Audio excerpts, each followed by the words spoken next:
জীবনটা বেদনার, টাকা পয়সা নাই, মানুষের উস্তা গুতা খায়া জীবনটা চলতে হয়। কি যে করি, যদি কিছু টাকা পাইতাম তাও তো জীবনটা চলতো ভালো মতো।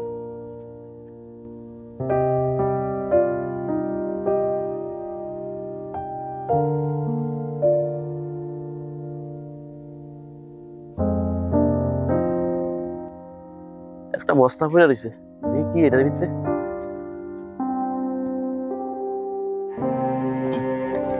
দেখি এটার ভিতরে কি আছে। ওমা গো, টাকা!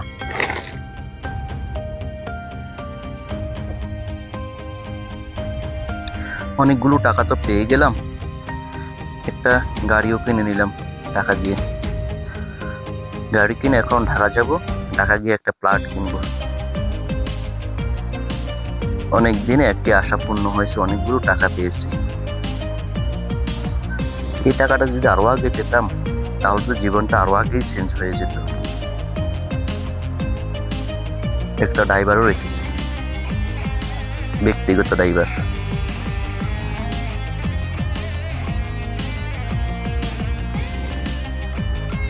এবার একটা ডুপ্লেক্স বাড়ি কিনবো। ডুপ্লেক্স বাড়িটাও হয়ে গেল আমার। আমার ডুপ্লেক্স বাড়িটা আমার স্বপ্নের ডুপ্লেক্স বাড়ি।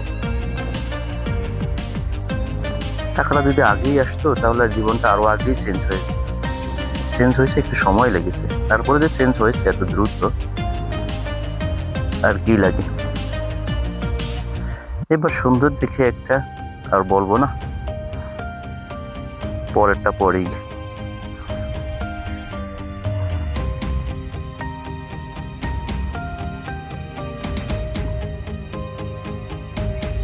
এবার একটু রেস্ট করি।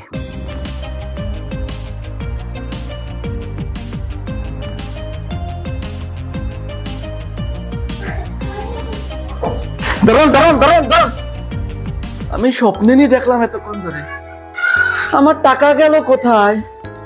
সিরা কাথায় শুয়ে লাখ টাকার স্বপ্ন দেখে লাভ নাই। পরিশ্রম করুন, পরিশ্রম করে উপার্জন করুন, এটাই শান্তি। কেউ আপনাকে এসে লাখ লাখ কোটি কোটি টাকা দিয়ে যাবে না। পরিশ্রম করে সফলতা অর্জন করুন এবং পরিশ্রম করে নিজের পায়ে দাঁড়ান।